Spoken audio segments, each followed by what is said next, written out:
Welcome to Permission to Kick Ass, a podcast about leaving self-doubt in the dust, punching fear in the face, and taking bold action toward your biggest dreams.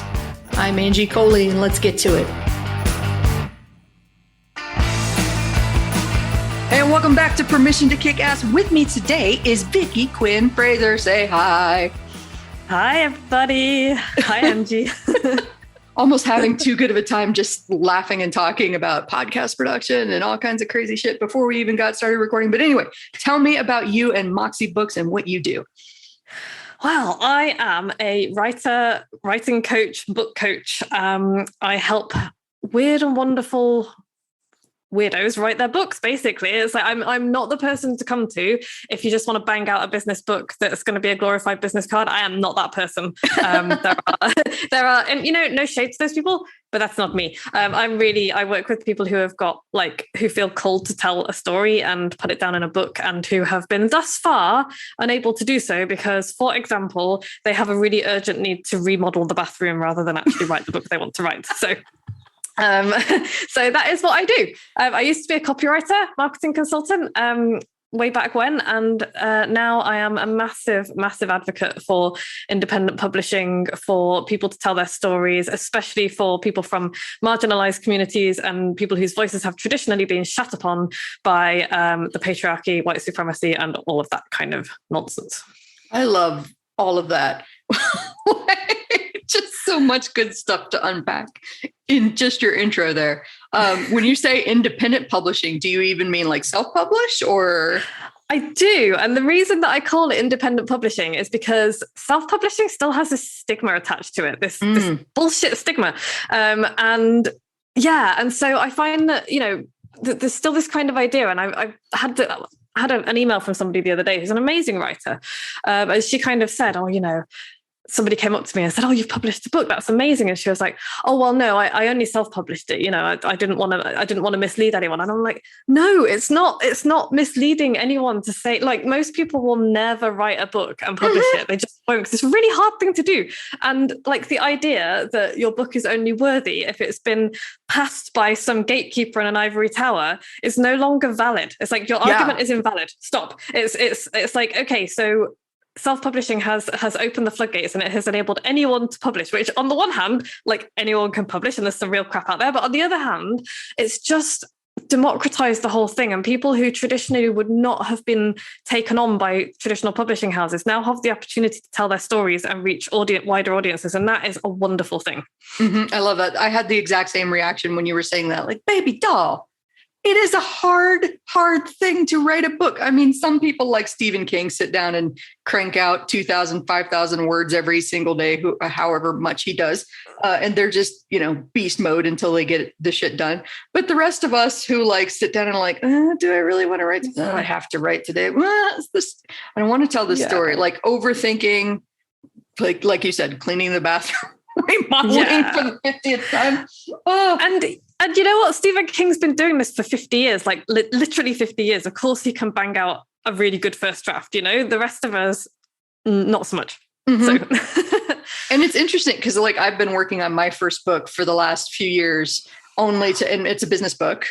And it's interesting now because what I set out to write about, which was, finding the courage to leave your job and start a freelance business. The tide has shifted now as we're moving into a post-pandemic / endemic COVID world, where we're talking about the Great Resignation now, and people are absolutely life is too short. It can end without warning in some cases. And I am not becoming a slave to this job and shoving all of my happiness into some deep, dark corner to enjoy someday. And so I was like, okay, well, the time for that has passed because I've been agonizing on it, wringing my hands, dragging my feet way too much. But the interesting thing is there was almost a weird kind of freedom in that realization for me too, because it was I had put so much pressure on myself to have this first book be the breakout Angie Coley success, #1 New York Times bestseller, and realized okay, well, now I've got one out of the way. And I know it's kind of a slog some days. And then other days you're just sitting down at the keyboard cackling because this is so good. They're going to love it. maybe the first book doesn't have to be that like swing for the fences home run. Maybe it's just all good practice. And maybe it just has to be something that you really want to write. And, you know, I wrote a whole rant about bestseller balls the other day, by the way, because it's like there's a lot of scams out there about, you know, write your bestseller. And my feeling about that is it would be like, if I was on the bestseller list, if a friend of mine, a client of mine was on a bestseller list, I would be the first person celebrating it. It'd be amazing. But ultimately, they don't mean that much. It's like Amazon, you can totally scam the whole thing. And even the New York Times bestseller books are the way they're like, you can be on that list and sell a fraction of the number of books that somebody might sell indie publishing. The way they calculate it is very interesting, let's say. And they're quite transparent about it. If you Google it, you can find out. It's like they use a very specific set of booksellers and the numbers from that during a specific time period. So it doesn't really mean that much. And plus, like, it's like the idea of kind of I talk to people quite often who kind of want to write a book with me, and they're like, oh, I really want to write a bestseller. And I'm like, you need to let go of that idea right now, because for a couple of reasons. First of all, you've got literally no control over whether or not your book becomes a bestseller. So you haven't got any control, I'm sorry to say, over whether or not you even sell one copy. No, you know, I'm glad to say that. Everybody needs to hear that. You don't have control over this stuff. And if it doesn't happen, it doesn't mean that you're a failure, that you suck, that this wasn't meant to be. Like, there are so many factors. I keep reminding people, COVID was a thing that nobody saw coming and fucked up a lot of businesses. Was that your fault? No. No. And like, a book isn't like the measure of so I work with, I don't think I said this at the beginning, but I work with non-fiction authors. So I don't know anything about fiction really, other than I like it. So I work with like non-fiction authors, mostly business owners. And I say to them, you know, if your measure of success is to sell 1 million books and that's where you want to make the money, I'm probably not the person you want to work with, and you're going to find it really hard. It's like the reason we write these books is to build relationships with people. It's like the money is in the back end, the long tail relationship. And so, you know, if your book, if even just like one person reads your book and it changes their life, then for me, that's a success, you know, because that person maybe becomes your best client, and they will tell somebody else and someone else will read it. So that for me is a far more kind of sustainable and long-term way of writing an amazing book. And yes, if I sell 1 million copies, of course, that's amazing. I'm not going to complain about that, but that's not the goal. It shouldn't be the goal. The goal should be, you know, how can I write something that's really going to change someone's life for the better? And it almost can be counterproductive, I think, to focus on bestseller status, because it becomes kind of a item to check off the list, or some sort of achievement, some sort of status measuring bar that's not necessarily accurate. And you lose sight of why you're writing the book in the first place, that person on the other end whose life you're hoping to change.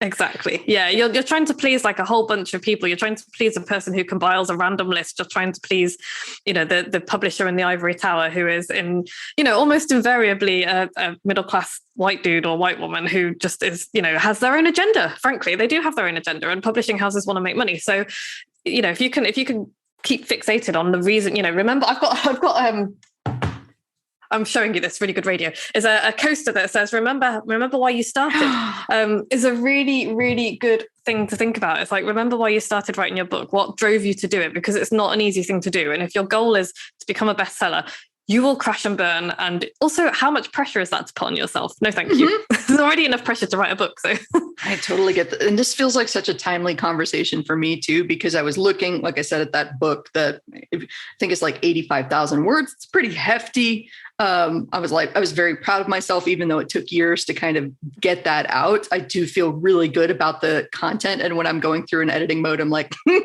that's still a great story. Like, giggling to myself. And so now that I'm sitting down to work on my second book, and I still don't even really have a concept in mind, but I know that I need to tell these stories of the travels that I'm doing and what I'm learning along the way. It's been a really interesting experience, because I got sucked into that rabbit hole too of, okay, how do I get an agent? Okay, how do I look at, what do I book proposal? Like all of this extra work, but I kind of I'm resonating with this whole, just like sit down and write the book and figure out your own shit. Yeah. And you know, so for some people, traditional publishing is absolutely the right way to go. If Penguin knocked on my door, I'd bite their hand off, not gonna lie. But also, it's like, it is a lot more work. It's like writing a book proposal is a massive job in itself. It's a massive, it's like tens of thousands of words. It's not a simple thing, and there's no guarantee that you're going to be picked up at the end. So there's all that as well. And I'm just a big kind of advocate of, there's so many different routes to publishing and so many different routes to tell your story and get it out there. And if you work with professionals, if you get a great editor, if you get beta readers to help you write your book, there is no reason at all why your book won't be at least as good as something that's come out of a traditional publishing house. Mm-hmm. Absolutely. And I think that's great. Like, I got some utility out of studying the book proposal process, because I started to be like, okay, it can't just be like a random collection of essays. Even if on the surface it looks like a random collection of essays and stories, like there's got to be some sort of flow, some sort of logic. And I've still got to be thinking about what the end user gets out of reading. We were joking beforehand, before we started recording. I asked you, can you hear that? Can you hear that teenager shouting outside? I just want to make sure he's not coming through in the audio. Like there's a story in that I'm going to be telling about. It took 18 months for me to have my first bad neighbor experience moving around being a digital nomad. But like all of this is great material and going to be a good story someday. Yeah, absolutely. It sounds great. I would like you to write this book because I'm super nosy. Like one of my favorite forms is the personal essay and like kind of collections of essays. And if I'm a couple of recommendations, David Sedaris, his books are awesome. Oh my gosh, love them so much. Joan Didion, Phoebe Robinson has written a couple of books. My favorite of hers is Please Don't Sit on My Bed in Your Outside Clothes, which is just a great title because I 100% am on board with that. And so yeah, there's loads of different ways to write a book, and none of them have to be.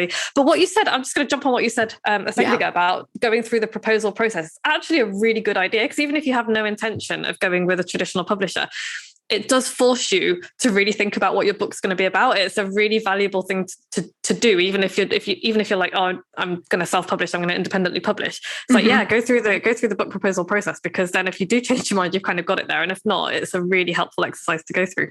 Oh yeah, an entire books upon books upon books have been written about the book proposal process. Like I got all this information from, I literally 2 weeks ago went to a Barnes and Noble here in town. Yes, they still exist. Grabbed myself a coffee at the in-house Starbucks and just sat down and went through this book proposal book and was like, ooh, yeah, actually, these are all great points. And I think the one that I resonated with the most, I liked it because of his organization. It was 22 points for, an amazing book proposal, blah, blah, blah, blah. He had a lot of experience and he had a lot of books under his belt. So I'm like, okay, cool. I'm going to pay attention to what this guy says. But still, out of those 22 points, I think I wrote down 15 because I'm like, that one's not relevant to me. That one doesn't make any damn sense. I'm not going to do that work. So it's like, take what is helpful to you and leave the rest. I think that's a good rule for life and business in general, especially when we get overwhelmed with good advice and good ideas. But I think the really interesting thing about looking at all of that stuff for me was the stuff that I wasn't thinking about when I was kind of consumed in figuring out the story and how do I get this out to the world? Stuff like, where would you see yourself in a Barnes and Noble if your book was on this shelf? Are you going to be in self-help? Are you going to be in business? Where are you going to be? Whose books are you ideally going to be next to? And I was like, okay, I think I'm going to be in between Jen Sincero's You Are a Badass and Mark Manson's The Subtle Art of Not Giving a Fuck. That feels like my sweet spot, right there in between those two people. But I wouldn't have had that realization if I hadn't even started looking at this whole, how do I bring this out into the world? Yeah. Really helpful thing to do. Yeah. So tell me more about how you got into this, because it's such an interesting field and you've carved out such a great little weirdo niche. Yes, I love it. Oh my gosh. So I started my business, almost 10 years ago now, when I uttered the immortal and extremely childish words, "You can't fire me because I quit." And so I had the worst job. I had some pretty bad mental health issues. And there's just life was just a little bit difficult. And I had come to the end of my tether, went AWOL from my job, came back and was just like, yeah, fuck this. And so I found myself in my car on the phone to my husband being like, I'm just quit and I don't know what to do. And then he was just like, okay, calm down. I'm very lucky. I've got literally the best husband in the world. He's so supportive and understanding. I was like, wow, what am I going to do now? I've got nothing else to do. I'm basically unemployed. There's no better time to start the business I've kind of always wanted to start. Because I've basically spent my whole life not fitting in and desperately trying to fit in. I've never I've always looked at kids at the playground, like, how do you do that? How do you talk to each other? How do you make friends? How do you know what to say and how to say it and when to say it without looking dumb? And so I've always been kind of on the fringes, and that's been my experience with kind of work and stuff as well. And like, no job has ever stuck that long. I've got fired from a couple of jobs, mostly because I was a dick. Like, let's be honest about this. They weren't great environments either, but I'm self-aware enough to be like, no, I was kind of a dick. So it was just like, well, where am I going to fit in? And then somebody offered me some freelance copywriting work. And I was like, yeah, I love writing. I've always written.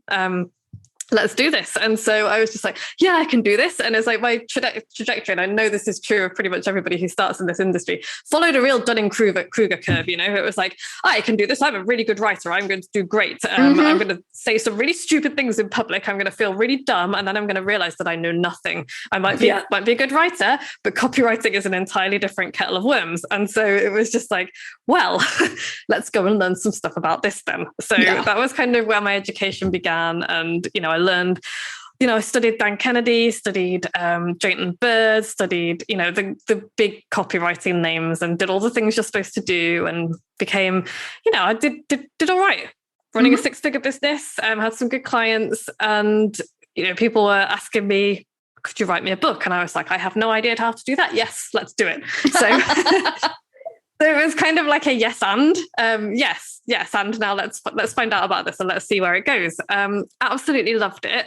I've still got that first book that I wrote for my first book writing client. It's super cute. It's not something that I put out now, but it did its job. And that was like, this is the thing that I want to do, because books are important. They are the repository of human knowledge. They still, if you want to find out something, you still go to a book. If you want to deep learn on the subject, if you want to think deeply about it, if you want nuance, you go to a book, because you just can't get that in a social media post, or even a decent length article. There's only so much nuance you can get. So for me, books are just incredibly valuable. They are a source of joy. They are a way for people to tell their stories who might otherwise not be able to, because you can hide behind a book. And like, maybe you shouldn't have to, but in an ideal world, you wouldn't have to. But it is a way that's a little bit safer for, certain people, writers of color, writers from the LGBTQ community.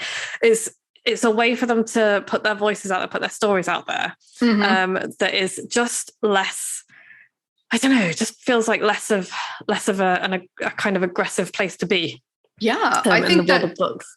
I think that totally makes sense. And I've noticed that, because I'm one of those weird fiction writers that if I find, or fiction readers, that if I find an author I really like, I'm going to go back to the beginning, buy all their books in order, like read them all in order. I'm going to do that.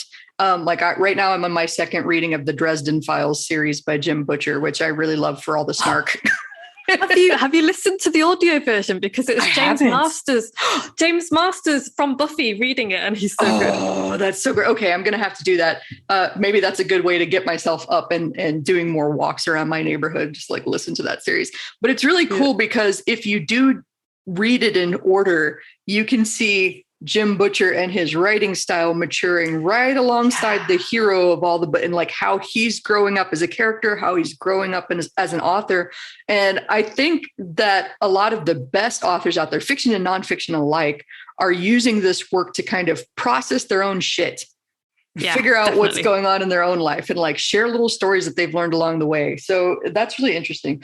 I want to circle back to two things that you said that I thought were really cool, because I had a challenge fitting in too, but it was from the opposite end. You were like, how do you talk? How do you connect? And I was like doing my own thing in my own little worlds.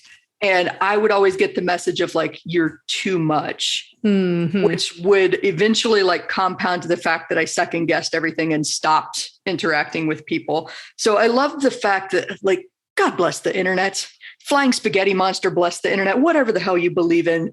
Thank goodness the internet is here. Because I think that like serendipitous happening showed all of us that like, oh my God, I'm not the only weird one. There's a lot of us. This is amazing. Woohoo.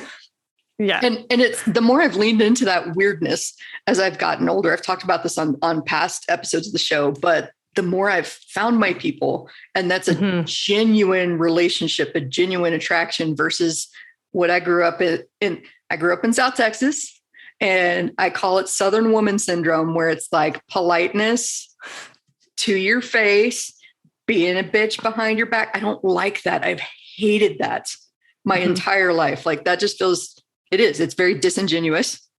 You don't know who you can trust because you don't actually have any genuine relationships. And so like, I don't know, I don't know where I was going with that other than like, I love this whole concept of like, so many of the people that I talk to on this show are like, I never fit in. Like, and it's like, you know, for me now, before I was just like, I just felt like an outcast. I felt outcast. And now I'm like, you know what? If you call me a weirdo, that's the highest compliment you could give me. It's like the world needs weirdos, right? Because we're, you know, and there's nothing wrong with conforming. There's nothing wrong with conforming. The world needs people to conform as well, because otherwise, you know, it would fall apart. But it's just that diversity of, you know, how people's brains work, where we come from, where we're going, what we believe, what we love, all of that kind of stuff. We need that. And it just seems that it's really difficult. It's difficult, especially when you're a kid. It's difficult. It's difficult when you're in the online marketing world. And you sort of said, how did I finally kind of decide to become a book coach and focus on that?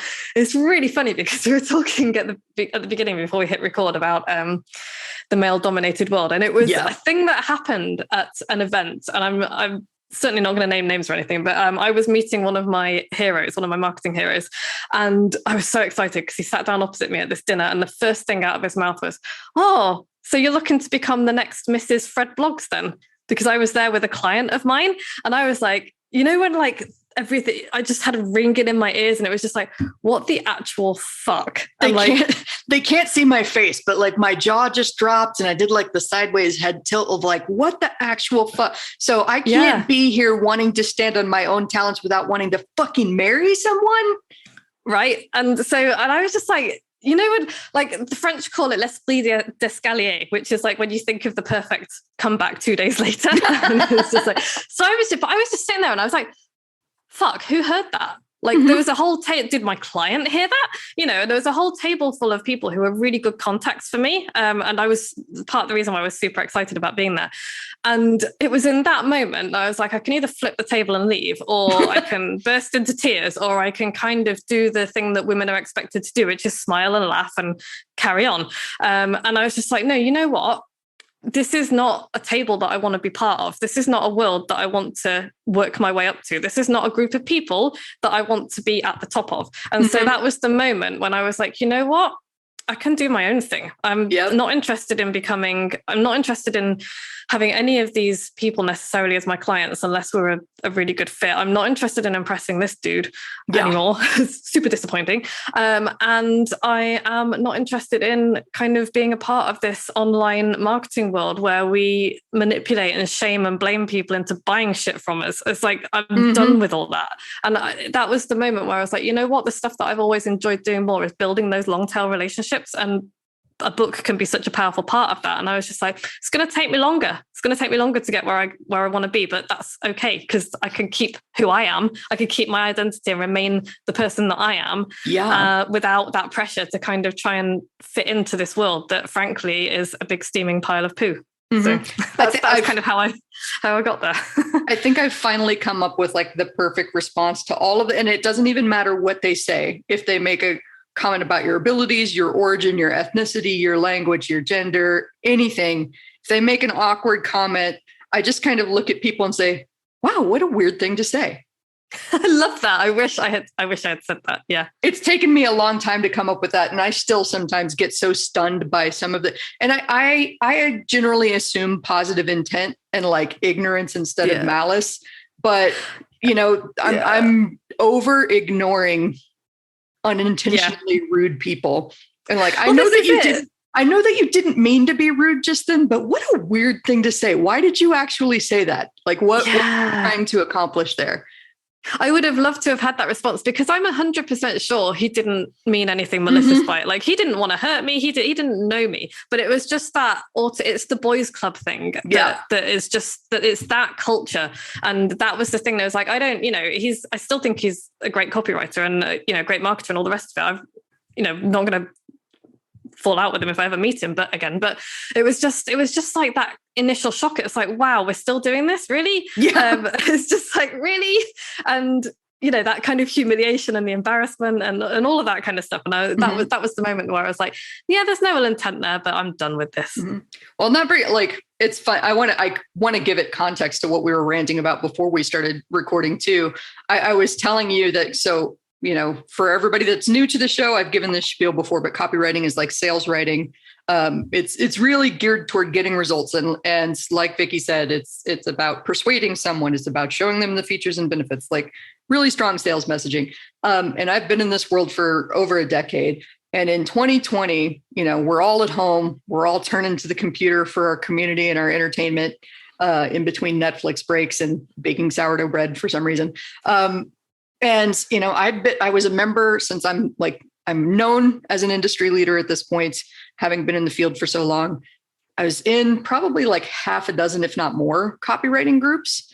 And that year, I started to realize just how annoyed I was with most of them. And that's not saying anybody's doing anything wrong. Like, this is part of the natural kind of evolution. Like you talked about Dunning-Kruger. You get your first couple of wins and it's like, fuck yeah, I'm the boss and I know everything there is to know. And then you say something dumb and it's like, open mouth, insert foot. That was, wow. Yeah. Okay. I don't know as much as I do. But I was meeting a lot of people on that downward slope of Dunning-Kruger. Like they had some early wins and then they're coming in saying some stupid shit. And then I'm coming along trying to be supremely helpful. Like my biggest rant was, and if you're listening to this and you have done this, this is no shade, no hate. I love you. Imagine me sending you a great big hug and saying, stop it. Because we've all done stupid stuff. Yes. All of us. Stop it. But it was predominantly young men that would come into these groups and go, sex, now that I have your attention.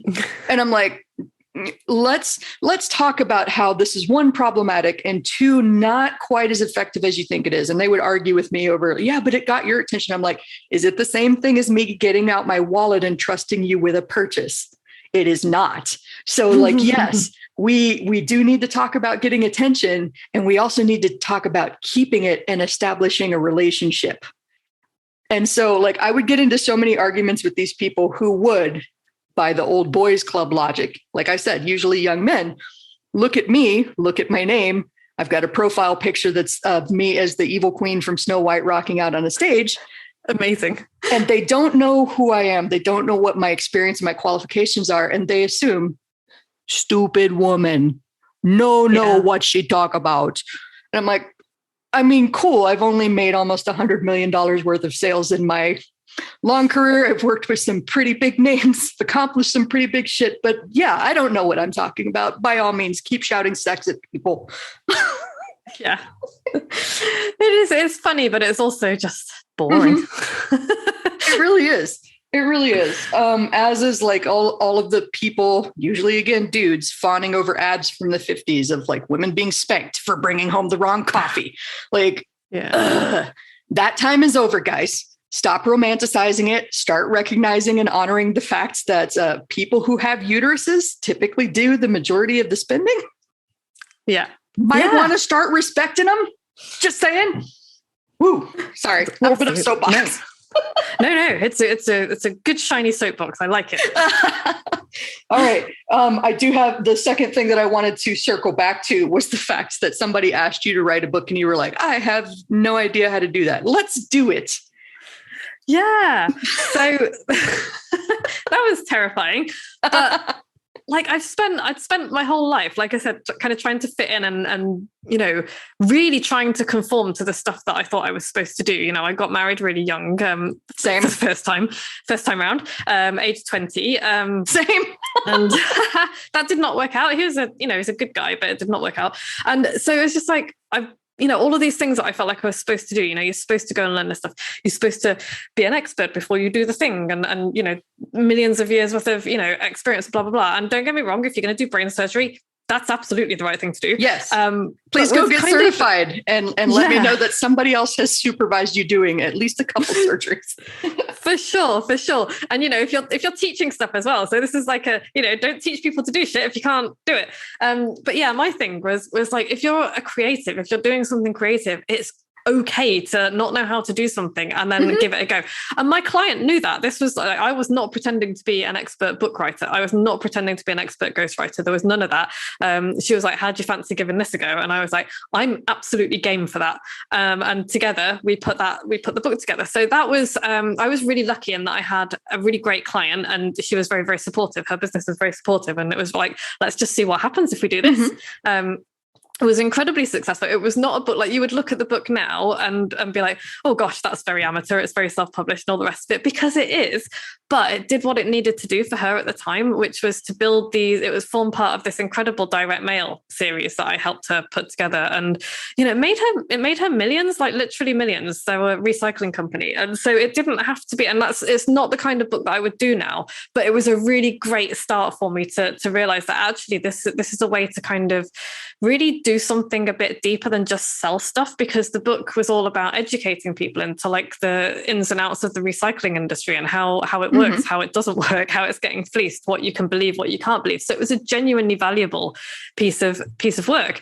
And so, yeah, I didn't know what I was doing. And after that, I went and found out. I went and learned all about it. And I'm now somebody who does know what they're doing. So, which is I love that you use the word amateur when you describe, like, that's what I was scribbling down when I looked away just now, was I feel like there's this pressure in the industry, especially in the wisdom space, make money online courses, online, all of that jazz, that, and even in leadership and traditional corporate path, that there's like this pressure to be the expert and everything is shiny and polished. And like, there's this image to maintain.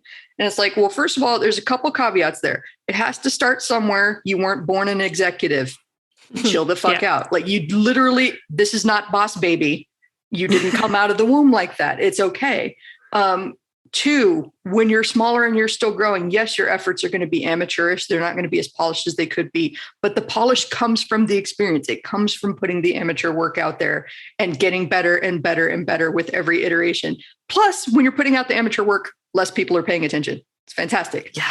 Yes, absolutely. You get to put it out, you get less criticism. And then as you grow, you get better. Like, it's great. It's actually great. I don't know. I love that whole thing. Like, you get to put out amateur work, and you don't know how to do something until you know how to do it. Yeah. And also it's like, especially I'm thinking about writing books now, because that's what I do. But like, there is, if I was doing it again now, knowing what I now know, it wouldn't be that same book. It wouldn't look as amateurish, because there are so many people out there. There are so many tools to help you make it polished. And it's like, so you can learn your craft, you can learn you can learn what you're doing, you can learn how to do it. And you can get help from people out there who do know what they're doing, which is just, so valuable. So really, it's like, I am still proud of that book and all its amateur glory. But also I'm like, if I'd known then some of what I know now, it would have gone out differently. It would have looked different. It would have felt different. And that's kind of, that's fine. So what I say to my clients now is, I am not going to let you put out a book that looks or feels amateurish, because that is, that's not what I'm here for. But if you are doing this all on your own without the help of a book coach, without, if you don't have the budget for that kind of thing, then it's okay. It doesn't have to be perfect. Nobody's looking for perfect. Nobody will, most people won't notice. People are looking for your story and your truth. And also, that you've backed up your opinions with facts and all the rest of it. But yeah, they're looking for your take on things. They're not looking for some polished expert, sitting on a mountaintop. And let me set the record straight here now. If you're worried about the grammar police coming out with their red pens and finding all the fucking flaws in your book, like, they're going to do it. And if somebody hates you because you missed a period here or you capitalized the wrong word, fuck them. They're not for you. They do that to the biggest, most famous, world famous authors. So, it's just a thing that people like to do.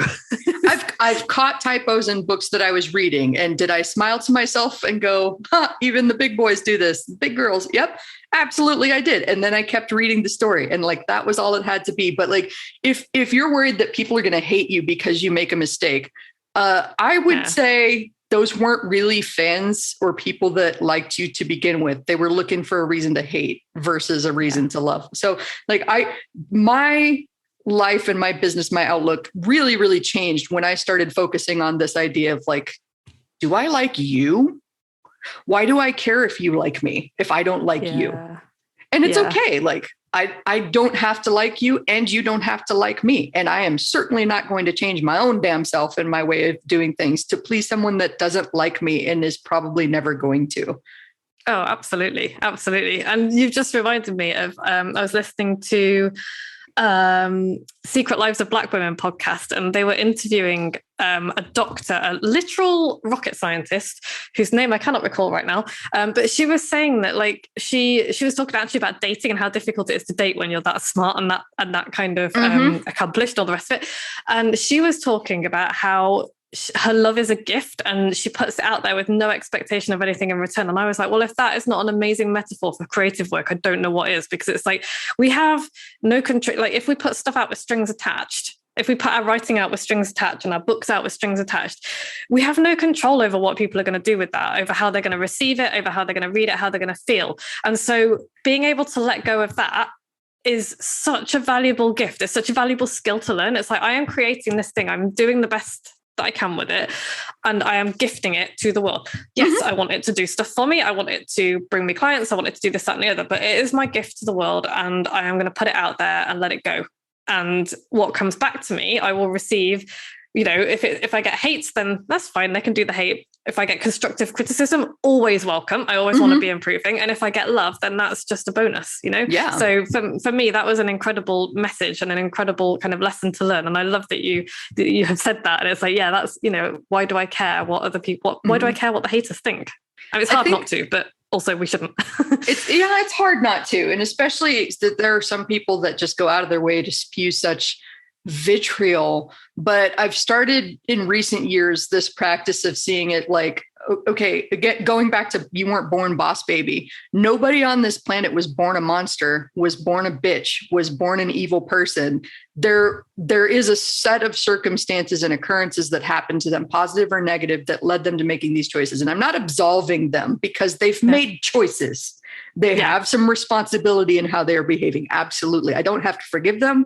I don't have to condone them. I don't have to like it, but I can understand that this is probably a hurt person. This is probably somebody that's escaping from somebody really awful in their life. Are they probably blowing this way out of proportion right now? Absolutely. Like if you are letting somebody else's book like destroy your entire day because of it, okay. That just reminds me of the first time I advertised the podcast and the guys were all like piling on with spam. What the hell is this shit doing in my feed? Like, do you not change the channel when commercials come on? Or you just sit there and scream at the TV? Like, what the fuck is your problem? Like, I like to imagine that they've like the 1-star reviews and the trolls, they've literally just stubbed their toe and the first thing they've seen is your thing. And they're like, God damn it, I'm going to aim my stubbed toe at that person. And it's I hate you. I had the worst day of my life. And this person just popped up right in front of me. Fuck you in particular. But what I wrote down control and expectations, because I feel like I deal like with that with a lot of my coaching students and a lot of creatives who can tend to be a little bit more sensitive, right? Because there's a lot of empathy and emotion and stuff that often goes into creative work. But the people, it's going to sound bad, but I hope everybody hears it from the spirit of compassion with which I mean it. Most of the neurotic people I know that are like super high strung and stressed out over every fucking thing are trying to control shit that is not controllable. They have expectations that they have placed on the outcome of an action. And there's no way for you to know what is actually going to happen. You know, to circle back to what we said, like COVID could happen. Texas, AKA hell, could freeze over. I'm from Texas. I get to say that. You know, like there are circumstances that are beyond your control where the best laid plan, the master plan that would have succeeded at any other time failed because of this one thing that was out of your control. So I love the way you put that about, you know, I put it out there. I create it because I need to create this. There's something I need to process. There's something that I need to do. I put it out there in the world and I hope that it helps someone, but I don't attach to who it's going to help or how they're going to let me know that it helped me. Like all I care about is that it's out there. Love that. Genius. Yeah. It's a really helpful way of thinking about things. I think I mean, you can do all the work and you can like make sure that like I do a lot of work with my clients when I write my books. It's like, who are you writing for? You know, why are you writing? All of that stuff that is really, really important. But ultimately, when you put it out there, that's it. You've lost all control over it then. It's out, it's there. You can't control how people are going to read it, what mood they're going to be in, what space they're going to be in. You just gotta let it go, man. And I say that as a highly sensitive, neurotic weirdo who really, really struggles. I have to fight myself every single time. I have to fight myself. I get extremely stressed about this sort of thing. But remembering that just really helps. It really helps to kind of, I have my half-hour tantrum about it, and then I'm like, okay, it's gone. It's fine. It's gone. Oh, same. Like everything that I'm saying bluntly, like I said, it's going to sound bad, but it comes from a place of love and from a place of deep understanding. So I've said this before on the show too. People listening to me have a certain impression of who I am and how I behave and what I feel and think. And to a certain extent, they're probably pretty accurate, because if they listen to me a lot, they've gotten to know the personality. But again, like part of the reason that I created this show was to give an outlet for that anxiety and to open up space for other business owners to talk about, like, oh my God, this time that I fucked up, and oh my God, this time that I had a horrible client, and then I had like a lawsuit and COVID shutdowns, and like I thought it was all over for me. Like the spiraling you don't ever get to see. Yeah. Like I go through all of this stuff too, and have to cut like, Angie, sweetheart, are you trying to control shit you can't control? All right, stop that. We know this. We know this by now. Yeah. Sounds familiar. Love this. Well, and I imagine it wasn't just like a linear, like took off like a rocket. I wrote my first book with this client who was very experimental. And I'm going to underscore that too, like working with the right people and just being honest with them about where you're at. It is totally okay, exactly like you did, to go to a client and be like, well, I haven't actually had the chance to do that before, but if you're willing to work with me, like we could treat this like an experiment and see how it goes. And I'm going to give it like 110% of my absolute best effort. Let's see what we can do. Saying yes and figuring it out is magic. It's an awesome way to do things. To be honest, I've been super lucky with pretty much all of my clients. When I was in the copywriting land, I got absolutely shafted a couple of times, as we all did. And oh my God, I made some screw-ups. And one of my favorite mistakes as well is working with, say favorite mistakes. It was quite expensive. Literally everybody, me, him, all of his team, the printer, the proofreader, the cover designer, all missed the typo on the spine of the book.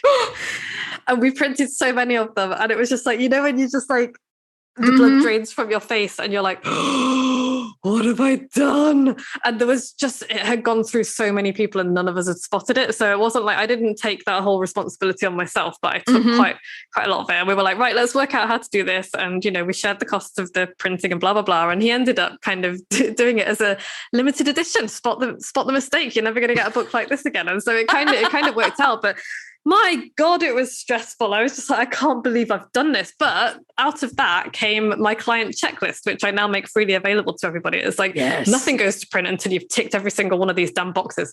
And every time I make a new mistake, because there's always a new mistake, the checklist changes. So it's, it's just a kind of a work in progress. But and that is for all of you over planners out there that want to sit down and think about every possible contingency, every possible mistake, and feel like you've planned for every outcome. Some of this shit you're never going to see coming until it happens. Like one of my favorite stories to tell younger copywriters that are like paranoid about making mistakes is the time that I had drive time radio scripts. I'm so pleased with myself. My shit is being read on the air. These are my words. Woohoo! Ego, yay! And I'm driving into the office one day. I think it was even on a Saturday. I was going in to get some work done. This is why I no longer work in Silicon Valley, because the hours were outrageous. So I'm driving in by myself on a weekend. I hear the spot and I get about halfway through it and I'm like, say the name. Oh dear God, please say the name of the company. And sure enough, get through all 30 seconds of this fucking spot with this amazing copy that I had written and I was so proud of. And not once did we say the actual name of the company. Do you know how many layers of approvals and people that went through to make it live to air? So of course, my first instinct was, well, it wasn't my fault. Like all these other people should have caught it. But by the time I got to the office, I started researching and going, okay, was that me? Did that get left off where did this mistake happen? Sure enough, I had left it out of my draft from the very beginning and nobody caught it. Not the proofreaders, not my chief, not the creative director, not the marketing manager, not the people at the radio station. Layers and layers and layers.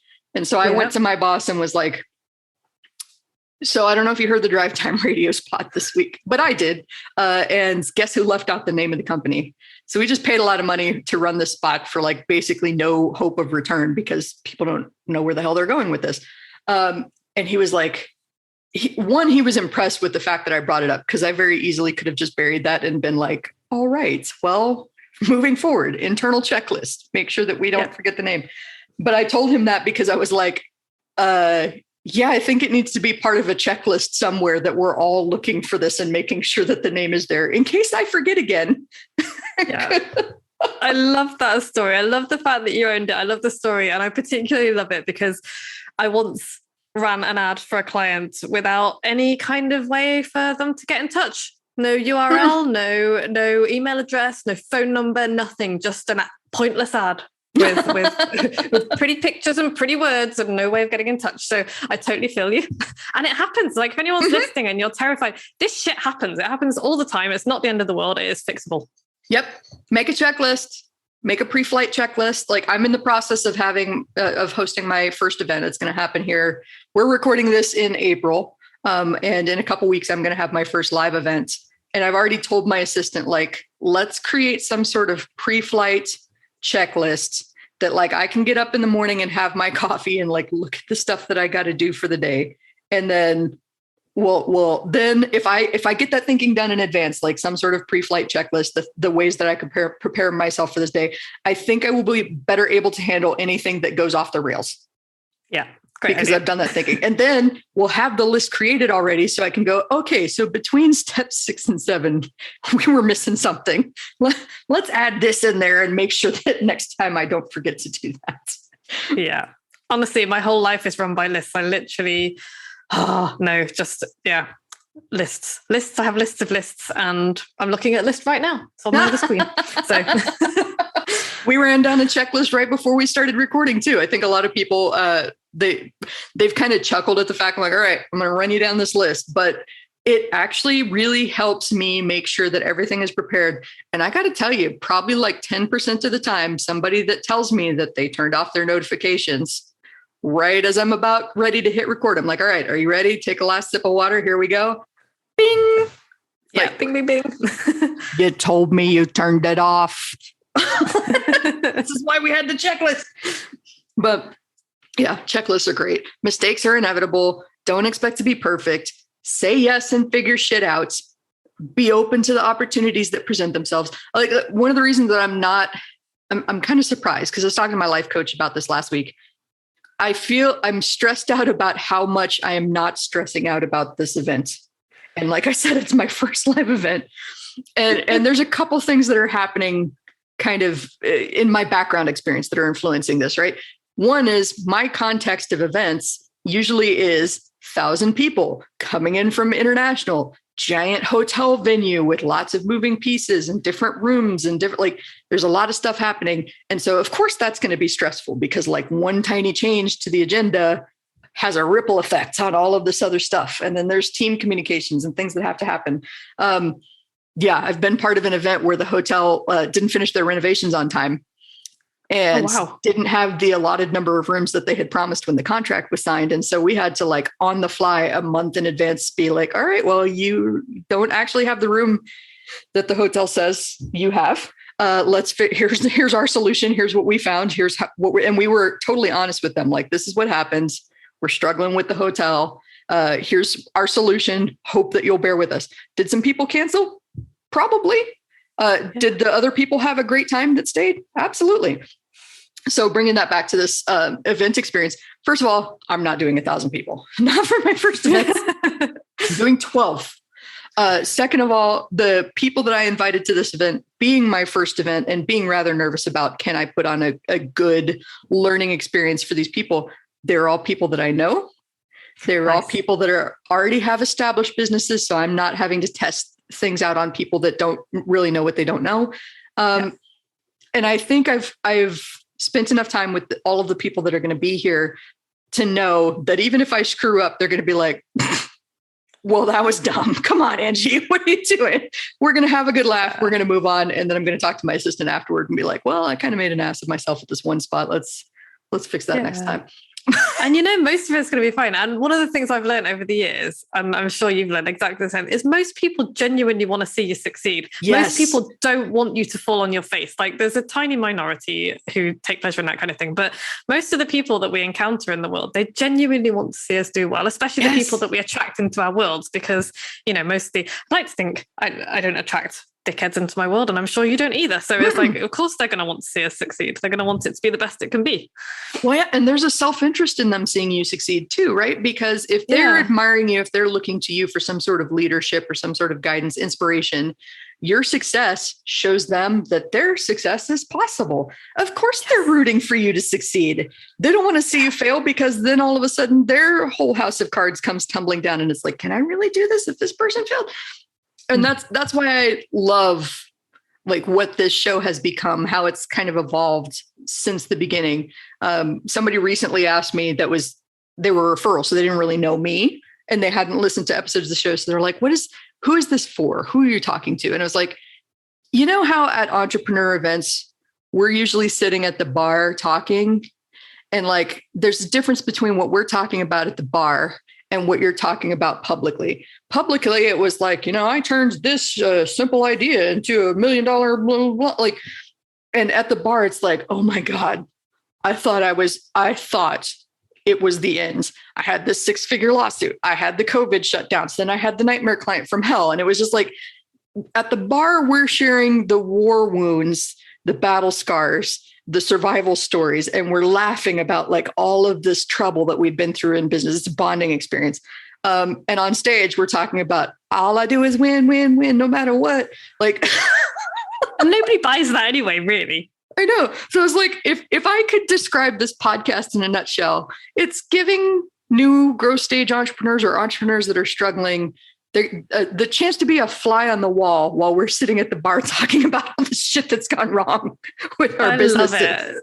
I love that. It's so important as well, because we see the Marie Forleos of the world with their polished businesses and absolutely no shade to her, whatever. But we see the faces that they show to us after massive teams have done things, after they've got, she has really good contacts in the business and she works really hard and all the rest of it. But we don't see that because she doesn't show it to us. And I understand why.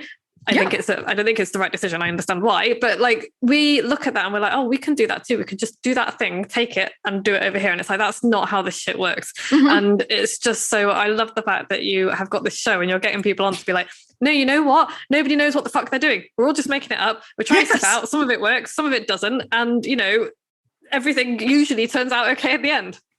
I'm going out there. I'm being an ass. I am convinced I know everything until the world shows me, actually, you don't know anything. How about that? And then I dust myself off. Like my favorite joke to make with people that are so terrified of making mistakes that it stops them from taking action. I'm like, sweetheart, what do you do if you fall flat on your face? You're just walking down the street. You tripped over a lump in the sidewalk that you didn't see before, and you didn't even have enough time to react. So like, wham. Right in the face. Do you lay down and wait for death? Like leaves falling on you, snow piling up, bicyclists, like speed bumps over your prone body. Because that's what you make it sound like every time you catastrophize any mistake or any problem in your business to the point that like, this is insurmountable. Like, no. Almost nothing. If I learned anything over the years, it's that no matter how bad it seems in the moment, and no matter how, and it does seem like the end of the world sometimes. It's like half an hour late, even just half an hour later, it's like, maybe it's not so bad. And then the next day, it's like, okay, this is doable. And then a month later, you're like, what on earth was I worried about? Yep, exactly. Just, it's okay. Feel the feelings. If you need to lay there for a second sobbing and being like, well, that was humiliating. Yes. Take a minute to compose yourself, to feel the feelings, and then get up. Yes. But don't feel your feelings all over social media. Yes. Please don't like do that vulnerability. Don't cry on social media deliberately. Cause that's like, I have feelings about that. But yes, it was like, but yeah, have your moment and then be like, shit, it's going to be fine. Yep. It's going to be fine. It's going to be fine. And like, we'll end on this note. Like, you have survived. If you have ears to hear this, you have survived 100% of the shit life has thrown your way, no matter how horrible it was. I like your track record. Yeah. 100% success of surviving all the shit that's been thrown at you.